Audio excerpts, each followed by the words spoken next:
రాష్ట్ర వ్యాప్తంగా ఆకట్టుకున్న బతుకమ్మ వేడుకలు ఎల్బీ స్టేడియంలో అంబరాన్నంటిన సంబరాలు వేడుకల్లో పాల్గొన్న మంత్రి శ్రీనివాస్ గౌడ్ మెడికల్ కాలేజీలో అడ్మిషన్లు ప్రారంభమవుతాయన్న హరీష్ రావు 1200 ఎంబీబీఎస్ సీట్లు అందుబాటులో వస్తున్నట్లు వెల్లడి దర్యాప్తు సంస్థలు కేంద్రానికి వత్తాసు పలుకుతున్నాయన్న రేవంత్ నేషనల్ హెరాల్డ్ పత్రికకు చందాలు ఇవ్వడమే పాపమా అని ప్రశ్న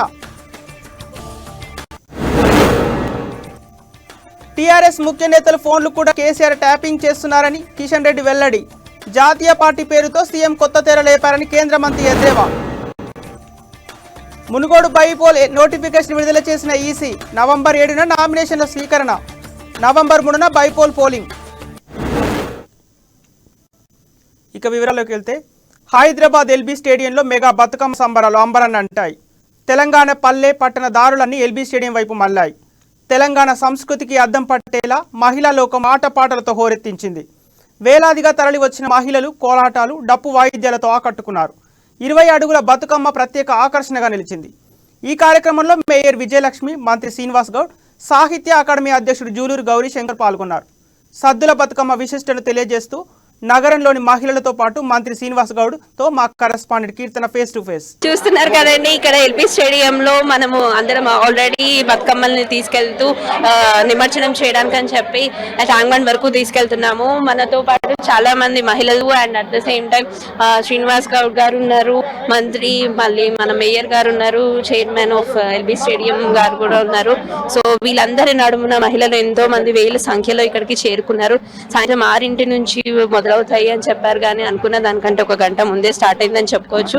సాయంత్రం 5 నుంచి ఇక్కడ పండగ వాతావరణం నెలకొంది. ఈ రోజు ఆఖరి రోజు కావడంతో అందరూ కూడా అంటే భక్తి శ్రద్ధలతో బతుకమ్మని పేర్చుకొని ఇక్కడ ఎల్బీ స్టేడియం మెట్ల ఆవరణలో చూసుకుంటే కనుక చాలా బతుకమ్మలు పేర్చుకున్నాయి. ఇక్కడికి వచ్చిన ప్రతి మహిళ కూడా ఒక్కొక్క బతుకమ్మని తీసుకొని మంత్రి గారితో కానివ్వండి, మేయర్ గారితో కానివ్వండి, చైర్మన్ ఆఫ్ ఎల్బీ స్టేడియంతో కానివ్వండి, అందరూ కలిసి ఒక్కసారిగా స్టార్ట్ అయ్యారు ట్యాంక్ బండ్ కి. సార్, సద్దుల బతుకమ్మ సందర్భంగా ఈరోజు ఆఖరి రోజు కావడంతో చాలా మంది మహిళలు వచ్చారు అండ్ ఎల్బీ స్టేడియం దీనికి వేదిక అయింది. మీ అభిప్రాయాలు ఏంటి సార్? ఎలా జరుగుతుంది అనుకుంటున్నారు? ప్రభుత్వ పరంగా ఎలాంటి బ్రహ్మాండంగా జరుగుతుందమ్మా, అద్భుతంగా జరుగుతుంది. మా ఆడబిడ్డల పండుగ కనుక ఆడబిడ్డలు సంతోషంగా ఉంటే రాష్ట్రం బాగుంటది. ఏ ఇల్లు ఆడళ్ళు హ్యాపీగా ఉంటారో ఆ ఇల్లు కూడా బాగుంటది. ఏ రాష్ట్రంలో ఆడపిల్లలు సంతోషంగా ఉంటుంది. ఇలా చేనేత చీరలతో మా ఆడపడుచులు ఎంతో సంతోషంగా ఉన్నారు. అద్భుతంగా ఉంది. ప్రతి సంవత్సరం ఇదే విధంగా ఉంటది. బ్రహ్మాండంగా జరుగుతుందమ్మా, అద్భుతంగా జరుగుతుంది. మా ఆడబిడ్డల పండుగ కనుక ఆడబిడ్డలు సంతోషంగా ఉంటే రాష్ట్రం బాగుంటది. ఏ ఇల్లు ఆడళ్ళు హ్యాపీగా ఉంటారో ఆ ఇల్లు కూడా బాగుంటది. ఏ రాష్ట్రంలో ఆడపిల్లలు సంతోషంగా ఉంటుంది. ఇలా చేనేత చీరలతో మా ఆడపడుచులు ఎంతో సంతోషంగా ఉన్నారు. అద్భుతంగా ఉంది. ప్రతి సంవత్సరం ఇదే విధంగా ఉంటది. సో శ్రీనివాస్ గారు చెప్పిన మాటలు విన్నారు కదా. జనరల్ గా మనకి దసరా కూడా రాబోతుంది, నవరాత్రులు ఎలా ఉంటాయో తెలుసుకునే ప్రయత్నం చేశాం, కానీ ఇక్కడ ఉన్న ఈ వాతావరణం వల్ల అంతగా మాట్లాడలేకపోయారు. బట్ ప్రభుత్వం కూడా చాలా మంచి చర్యలు తీసుకుంది. ఆడబిడ్డలకు వచ్చే పండగ ఇది, బతుకమ్మ బోనాల పండగ అని చెప్పేసి ఈ బతుకమ్మని ఈ రోజు 9 రోజులతో సద్దుల బతుకమ్మగా కొనసాగుతారు, మనందరికీ తెలిసిందే. అయితే మన ఇంట్లో ఒక ఆడపిల్ల పెళ్లి చేస్తే ఆడపిల్లకి తోడుగా ఒకరినిచ్చి మెట్టినింటికి పంపించడం జరుగుతుంది. దానికి అర్థం ఏంటంటే ఈ సద్దుల బతుకమ్మ రోజు 2 బతుకమ్మలు చేస్తారు. పెద్ద బతుకమ్మ, చిన్న బతుకమ్మ. పెద్ద బతుకమ్మ అంటే ఆమెతో సమానం, చిన్న బతుకమ్మ అంటే పువ్వులతో సమానం. మెట్టినింటికి పంపించే ఈ చివరి రోజు ఏదైతే అన్ని చర్యలు తెలుస్తుంది. దీనికి స్టేడియం ఇలాంటి బతుకమ్మ పండుగలు రానున్న కాలంలో ఇంకా చాలా ఉంటాయి. అందరూ సంతోషంగా ఉండాలని చెప్పి మంత్రి శ్రీనివాస్ గారు కూడా అన్నారు. తెలంగాణ ప్రభుత్వానికి ఎన్జిటి షాక్ ఇచ్చింది. తెలంగాణకు 3800 కోట్ల జరిమానా ఎన్జిటి విధించింది. వ్యర్థాల నిర్వహణలో మార్గదర్శకాలను, గతంలో తీర్పులను అమలు చేయకపోవడంపై ఎన్జిటి ఆగ్రహం వ్యక్తం చేసింది. 2 నెలల్లో 3800 కోట్లు ప్రత్యేక అకౌంట్లో డిపాజిట్ చేయాలని ఆదేశాలు జారీ చేసింది. వ్యర్థాల నిర్వహణకు సత్వర చర్యలు చేపట్టి పురోగతిని తెలియజేయాలని ఎన్జిటి ఆదేశించింది.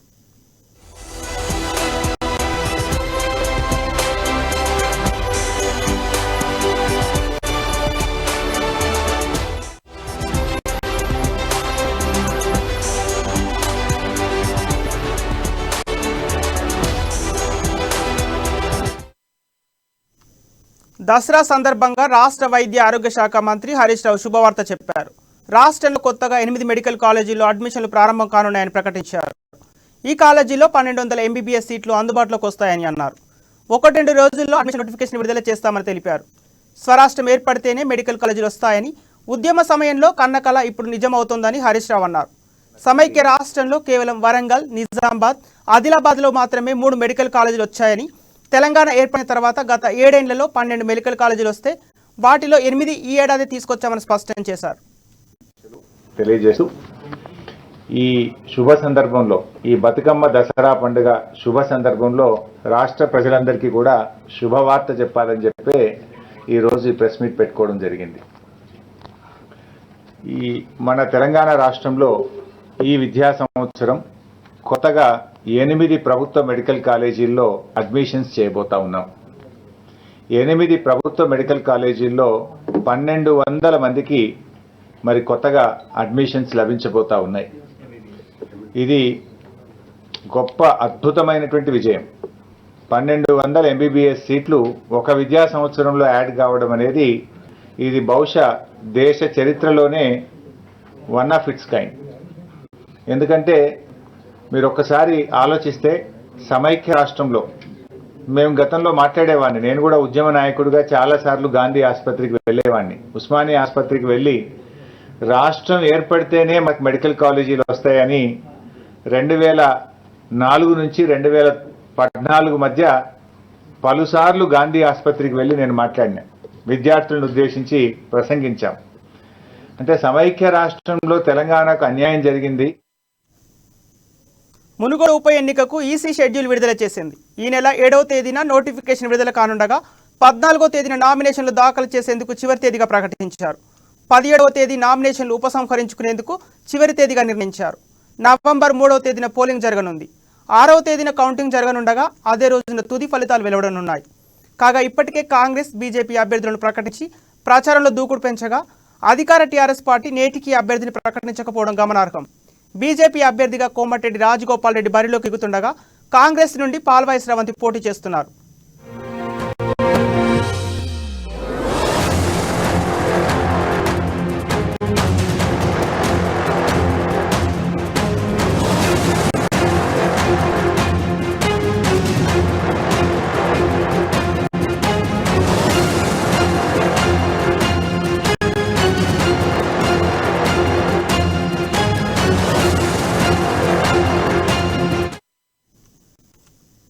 బీజేపీ కేంద్ర ప్రభుత్వంపై పీసీసీ చీఫ్ రేవంత్ రెడ్డి మరోసారి తీవ్ర ఆరోపణలు చేశారు. రాహుల్ గాంధీ పాదయాత్రలో రాష్ట్రానికి చెందిన కాంగ్రెస్ సీనియర్ నేతలు పాల్గొనకుండా చేసేందుకు బీజేపీ ఈడీ నోటీసులు ఇప్పించిందని ఆరోపించారు. రాష్ట్రంలో నిజాయితీగా పనిచేసే నేతలకు ఈడీ నోటీసులు వచ్చాయని అన్నారు. కాంగ్రెస్ సీనియర్ నేతలైన షబ్బీర్ అలీ, గీతారెడ్డి, సుదర్శన్ రెడ్డి, అంజన్ కుమార్ యాదవ్, గాలి అనిల్కు నోటీసులు ఇచ్చి వేధిస్తున్నారని అన్నారు. నేషనల్ హెరాల్డ్ పత్రిక నడిపించడానికి కాంగ్రెస్ నాయకులు చందాలు ఇవ్వడమే పాపమా అని ప్రశ్నించారు.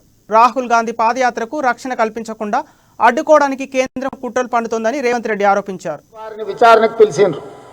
రాహుల్ గాంధీ గారు భయపడకుండా విచారణను ఎదుర్కొని బయటకు వచ్చే భారత్ జోడో యాత్రను కొనసాగిస్తానని చెప్పినప్పుడు ఆయనను ప్రత్యక్షంగా బెదిరించలేక కోవిడ్ ద్వారా సమస్యలు ఎదుర్కొంటున్న శ్రీమతి సోనియా గాంధీ గారిని ఈడీ ఎదుట హాజరు గమ్మని చెప్పి బీజేపీ హుకుం జారీ చేసి తల్లి మీద ఒత్తిడి చేయడం ద్వారా, తల్లిని కేసులో పెట్టడం ద్వారా వారి ఆరోగ్యం బాగలేక వారి సమస్యలు ఎదుర్కొంటున్నప్పుడు వారిని విచారణకు హాజరు గమ్మని మానవత్వం లేకుండా భారతీయ జనతా పార్టీ సోనియా గాంధీ గారిని కూడా పిలిచి విచారణ పేరు మీద వేధింపులకు పాల్పడ్డది. బీజేపీ నేతలవే కాదు, టీఆర్ఎస్ ముఖ్య నేతల ఫోన్లు కూడా కేసీఆర్ ట్యాపింగ్ చేస్తున్నాడని కేంద్ర మంత్రి కిషన్ రెడ్డి ఆరోపించారు. రాష్ట్రంలోని ఐఏఎస్, ఐపీఎస్, ఇతర ముఖ్య అధికారుల ఫోన్లు కూడా రాష్ట్ర ప్రభుత్వం ట్యాప్ చేస్తోందని ఆరోపించారు. బీజేపీపై కల్వకుంట్ల కుటుంబం విష ప్రచారం చేయడమే పనిగా పెట్టుకుందని కిషన్ రెడ్డి అన్నారు. రోజు పచ్చి అబద్ధాలు మాట్లాడుతున్నారన్న ఆయన కేసీఆర్ కుటుంబం జాతీయ పార్టీ పెట్టినట్లు, కేసీఆర్ పీఎం అయినట్లు, ఆయన కూతురు కేంద్ర మంత్రి అయినట్లు కల్వకుంట్ల కుటుంబం పగటి కలలు కంటున్నారని ఎద్దేవా చేశారు. ఏం ప్రళయం సృష్టించాడా కేసీఆర్, ఏ రకంగా భూమి బద్దలు చేస్తాడు కేసీఆర్ అని ఎదురు చూశారు. కానీ ఇదో జాతీయ పార్టీ చెప్పి గతంలో అనేక జాతీయ పార్టీలు వచ్చాయి. ఇప్పుడు కూడా అనేక జాతీయ పార్టీలు ఉన్నాయి. ఒక్క సీటు లేనటువంటి పార్టీలు కూడా జాతీయ పార్టీలు ఉన్నాయి.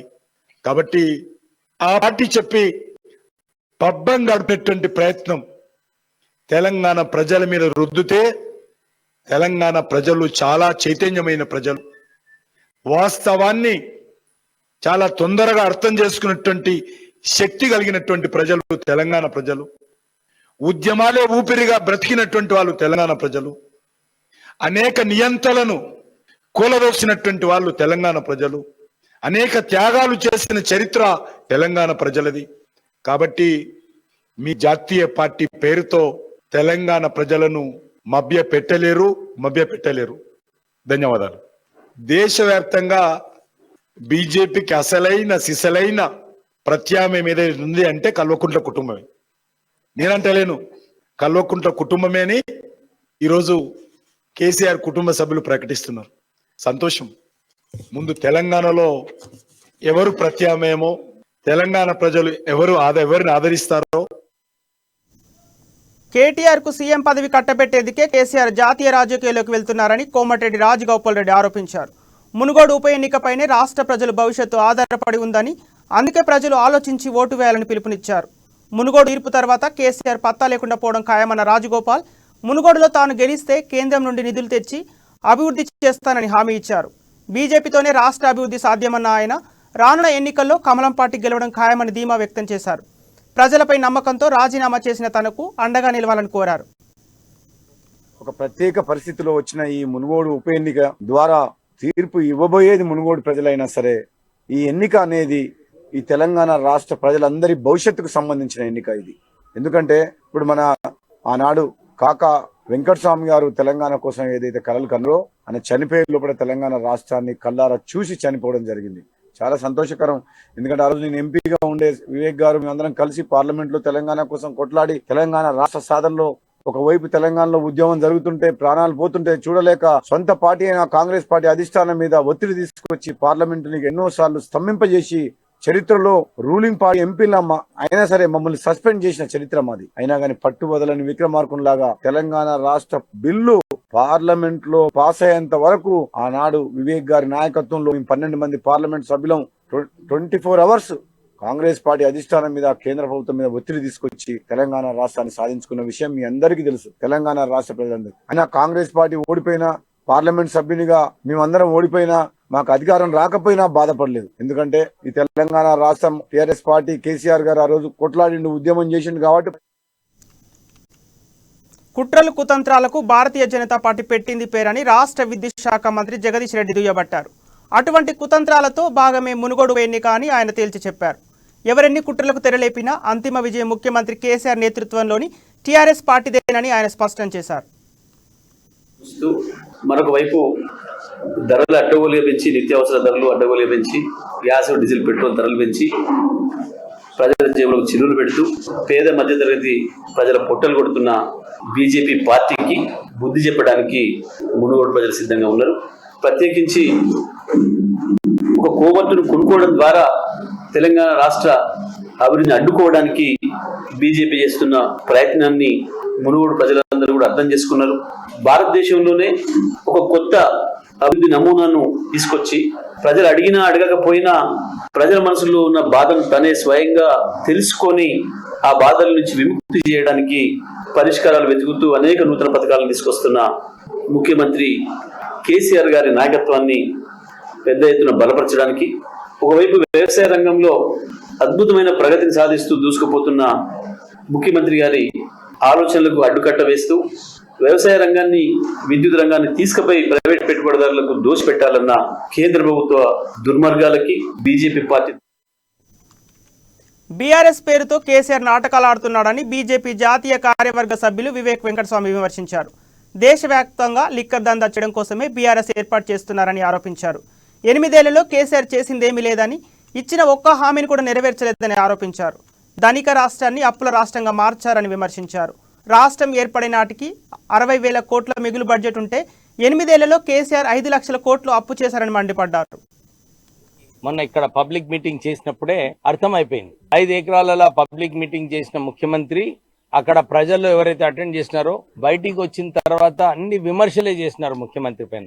ఈ 8 సంవత్సరాలు ఏం సాధించిండు ఈ ముఖ్యమంత్రి? ఇన్ని వాగ్దానాలు చేసినాడు, డబుల్ బెడ్రూమ్ ఇల్లు ఇవ్వలేదు, మాకు ఇక్కడ ఎస్ఎల్బిసి నీళ్లు ఇస్తాడు, నీళ్లు ఇవ్వలేదు, 2500 కోట్లు ఖర్చు పెడితే ఎస్ఎల్బిసి పూర్తిగా అయ్యేది, అది ఇవ్వలేదు, దళితులకు 3 ఎకరాల భూమి ఏదైతే చెప్పినాడో అది ఇవ్వలేదు, దళితులకు దళిత బంధు అని చెప్పి అనౌన్స్ చేసినాడు, అది కూడా ఇవ్వలేదు, నిరుద్యోగ వృద్ధి ఇవ్వలేదు, ఇంటికొక ఉద్యోగం ఇస్తాడు, అది ఇవ్వలేదు. మేము ఈ ముఖ్యమంత్రి వైపు ఎందుకు చూడాలి సార్ అని చెప్పి చాలా మంది వ్యక్తులు ఎవరైతే వారి పబ్లిక్ మీటింగ్ అటెండ్ చేసినారో వారు బయటకు వచ్చిన తర్వాత మేము మన రాజగోపాల్ రెడ్డి గారి మీటింగ్ వెళ్ళేటప్పుడు అందరు కూడా కలిసి చెప్పడం జరిగింది.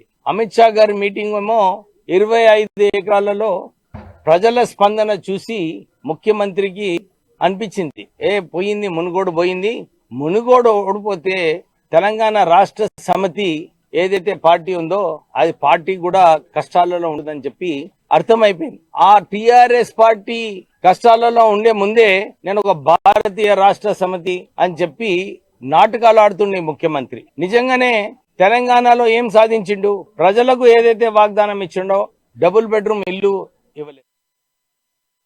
మిర్యాలగూడ రూరల్ ఎస్ఐతో ప్రాణహాని ఉన్నదని రాష్ట్ర మానవ హక్కుల కమిషన్ను ఆశ్రయించిన బాధితుడు శ్రీనివాస్ తన భూమి విషయంలో జోక్యం చేసుకుని తమ గ్రామ ఉప సర్పంచ్ దాసోజ్ నరేష్తో కుమ్మక్కై తనను చంపుతానని బెదిరిస్తున్నారని కమిషన్కు ఫిర్యాదు చేశాడు.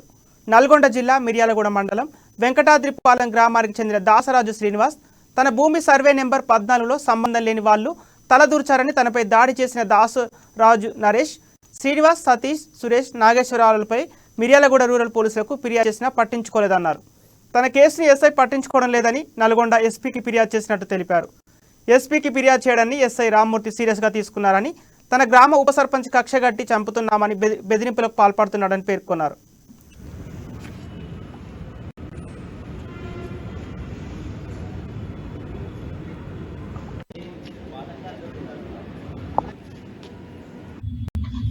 దాసరాజు శ్రీనివాస్, నల్గొండ జిల్లా మిర్యాలగూడ మండలం వెంకటాద్రిపాలెం గ్రామం.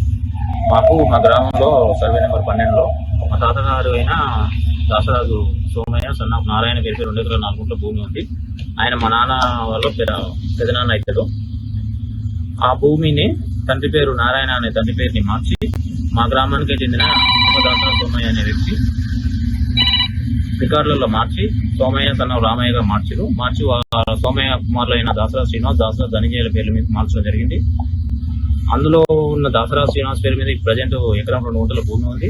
ఆ 1 ఎకరం 2 గుంటల భూమి గురించి నేను మా తాతగారి పేరు మీద భూమి రికార్డులు మార్చి అక్రమంగా మార్చుకున్నారని చెప్పి నేను సివిల్ కోర్టులో కేసు వేయడం జరిగింది. ఆ కేసు ఉన్న భూమిలోకి కేసుకు సంబంధం లేని వ్యక్తులైన దాసరాజు అంజయ్య, నాగరాజు, వెంకన్నలు 8/6/2022 వచ్చి జేసీబీతో వచ్చి ఆ ఖాళీ స్థలం అంతా కూడా క్లీన్ చేయడం జరిగింది. మెహదీపట్నం ప్రీమియర్ ఆసుపత్రిలో దారుణం చోటు చేసుకుంది. 15 రోజులుగా సబ్జీ మండికి చెందిన జై కిషన్ గంగపుత్ర గుండె నొప్పితో ఆసుపత్రికి రాగా చికిత్స పేరుతో డబ్బులు వసూలు చేశారు. సుమారు 16 లక్షల రూపాయలు తీసుకున్న ఆసుపత్రి వైద్యులు సరైన వైద్య చికిత్స అందించకపోవడంతో జై కిషన్ మృతి చెందాడని బంధువులు ఆరోపిస్తున్నారు. తమకు న్యాయం చేయాలని బంధువులు ఆందోళన చేస్తున్నారు. జై కిషన్ ఆకస్మిక మరణం పట్ల భార్య రాజ్యలక్ష్మి, బంధువులు తీవ్ర శోక సముద్రంలో మునిగిపోయారు.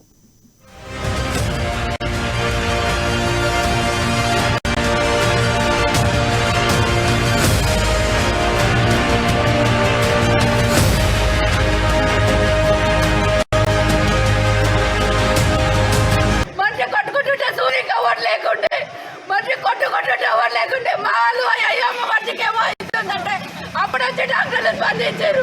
అప్పుడు వచ్చి డాక్టర్లు ఆపరేషన్ అయింది. అప్పుడు మనుషులు చూస్తుంటారు, నర్సులు చూస్తుంటే మా బావ ఇట్లా ఉండకపోతే అన్న వచ్చినామండి. మేము రావాల్సి వచ్చి లేకపోతే ఎక్స్రే అనేది వేరే హాస్పిటల్కి చేంజ్ వాళ్ళు మీరు చేయలేదు. ఒక్క నిమిషం ఇక్కడ నుండి జరగద్దు, వెంటిలేషన్ పైన ఉన్నాడు, ఇట్లా అన్నీ అన్నందుకు మేము ఇక్కడే ఉన్నాము. బెస్ట్ అన్ని ఉంటుందని ఇక్కడ ఉన్నాము. లాస్ట్ సంగారెడ్డి జిల్లా పటాన్చెరు నియోజకవర్గం తెల్లాపూర్ మున్సిపాలిటీ పరిధిలోని ఉస్మానగర్లో ఘనంగా సద్దుల బతుకమ్మ ఉత్సవాలు నిర్వహించారు. స్థానిక కౌన్సిలర్ చిట్టి ఉమేష్ ఆధ్వర్యంలో వేడుకలు జరిగాయి. ఈ సందర్భంగా సద్దుల బతుకమ్మలు చేసిన వారికి బహుమతులు అందజేశారు. ఈ కార్యక్రమానికి రామచంద్రపురం ఎస్ఐ శశికాంత్ రెడ్డి చేతుల మీదుగా బహుమతులు అందజేశారు. ఈ కార్యక్రమంలో టీఆర్ఎస్ నాయకులు ప్రేమ్ కుమార్, రవీందర్ రెడ్డి, చిట్టి ఉమేష్ పాల్గొన్నారు.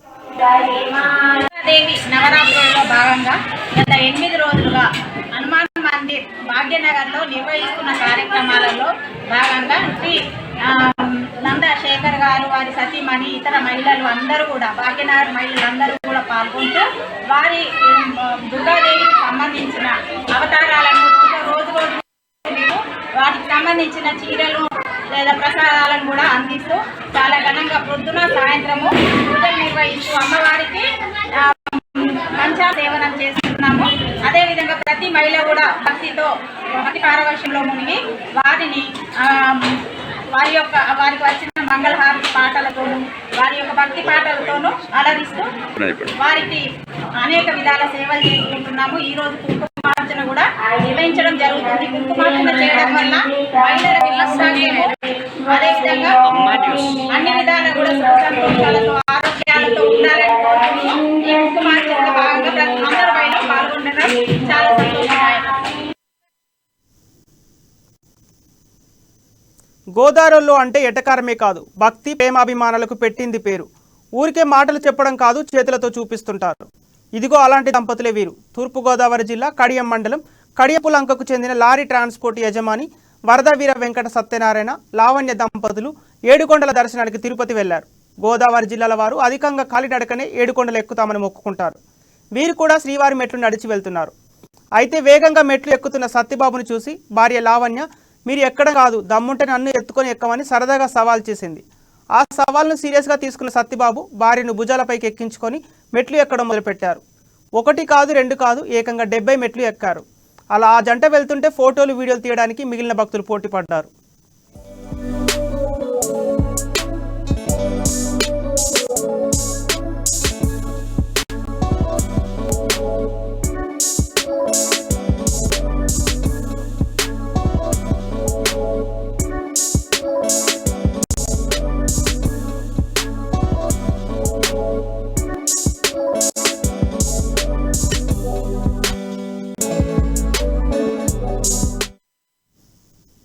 నగరంలో వరుస బాంబు పేలులకు కుట్ర పన్నిన 3 టెర్రరిస్టులను పోలీసులు ఇవాళ నాంపల్లి కోర్టులో ప్రవేశపెట్టారు. అంతకుముందు వైద్య పరీక్షల నిమిత్తం వారిని సికింద్రాబాద్లోని గాంధీ ఆసుపత్రికి తరలించారు. రాష్ట్రంలో వరుస బాంబు పేలుళ్ల కుట్రను పోలీసులు భగ్నం చేశారు. పబ్లిక్ ప్లేస్లు, మీటింగ్స్లో బ్లాస్టింగ్ చేసేందుకు ప్లాన్ చేసిన 3 టెర్రరిస్టులను పోలీసులు అరెస్ట్ చేశారు. వీరి వద్ద నుంచి 4 హ్యాండ్ గ్రెనేడ్లు, 5.41 లక్షల నగదు, 6 సెల్ ఫోన్లు, బుల్లెట్ బైక్ను స్వాధీనం చేసుకున్నారు. పాకిస్తాన్ ICS ఫండింగ్తో దేశవ్యాప్తంగా విధ్వంసాలకు మాస్టర్ ప్లాన్ వేస్తున్నట్లు పోలీసులు గుర్తించారు.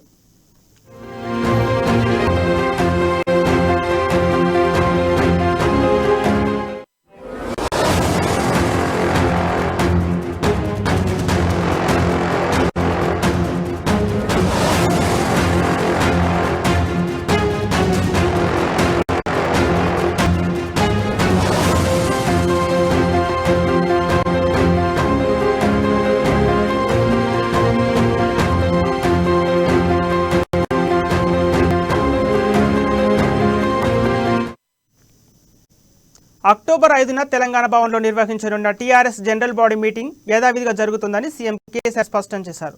మునుగోడు ఉప ఎన్నిక షెడ్యూల్ ప్రభావం సర్వసభ్య సమావేశంపై ఉండనుందని స్పష్టం చేశారు. సభ్యులెవరూ గందరగోళానికి గురి కావద్దని అన్నారు. ముందుగా ప్రకటించినట్లే అక్టోబర్ 5న దసరా నాడు ఉదయం 11 గంటలకు తెలంగాణ భవన్లో మీటింగ్ కొనసాగుతుందని అన్నారు. సభ్యులంతా నిర్దేశిత సమయానికి హాజరు కావాలని స్పష్టం చేశారు. జాతీయ రాజకీయాలపై దృష్టి సారించిన సీఎం కేసీఆర్ దసరా పండుగ రోజున పార్టీ పేరు ప్రకటించనున్నట్లు సమాచారం. ఇందులో భాగంగానే ఈ నెల 5న తెలంగాణ భవన్లో టీఆర్ఎస్ విస్తృత స్థాయి సమావేశం ఏర్పాటు చేశారు.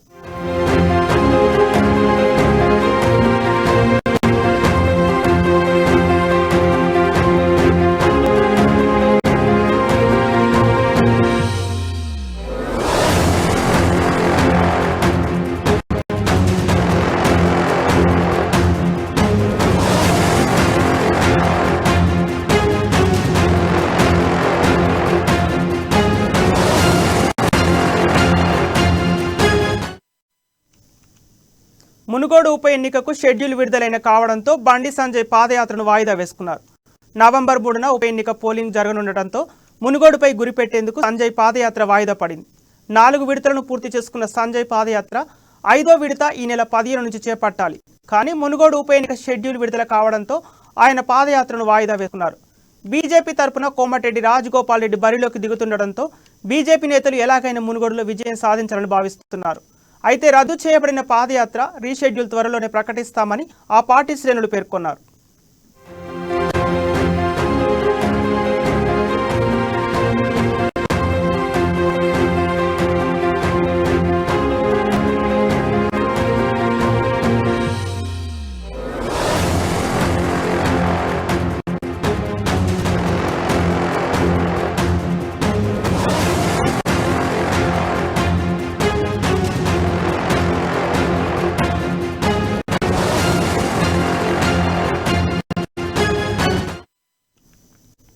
నేటి నుండి హైదరాబాద్లో ఆపరేషన్ రూప్ అమలు చేస్తున్నామన్నారు హైదరాబాద్ సిపి సివి ఆనంద్.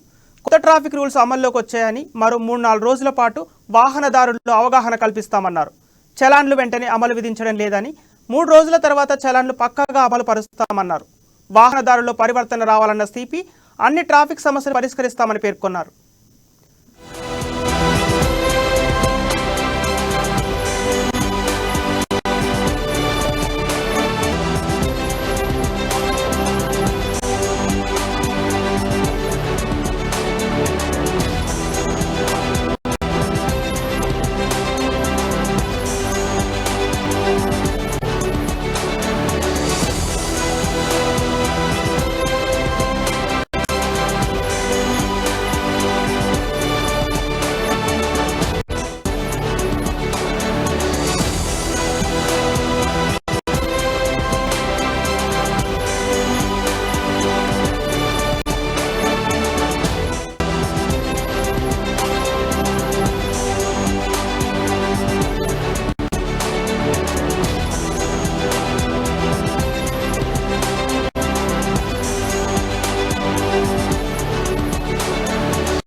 ఉత్తరప్రదేశ్ మాజీ ముఖ్యమంత్రి సమాజ్వాదీ పార్టీ వ్యవస్థాపక నేత ములాయం సింగ్ యాదవ్ ఆరోగ్య పరిస్థితిపై ప్రధానమంత్రి నరేంద్ర మోదీ ఆరా తీశారు.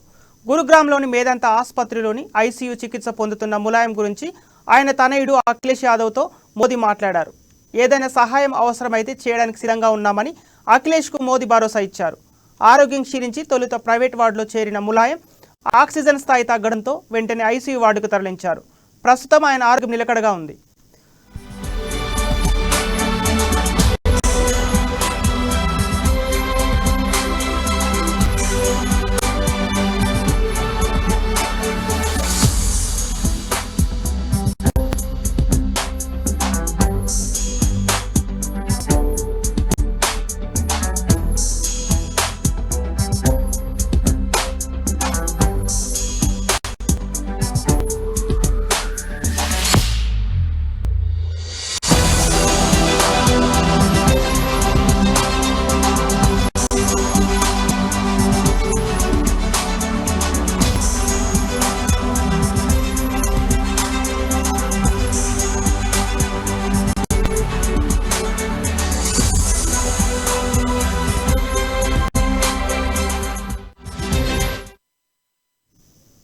ఇవి ఇప్పటివరకు ఉన్న అప్డేట్స్. కీప్ వాచింగ్ అమ్మా న్యూస్.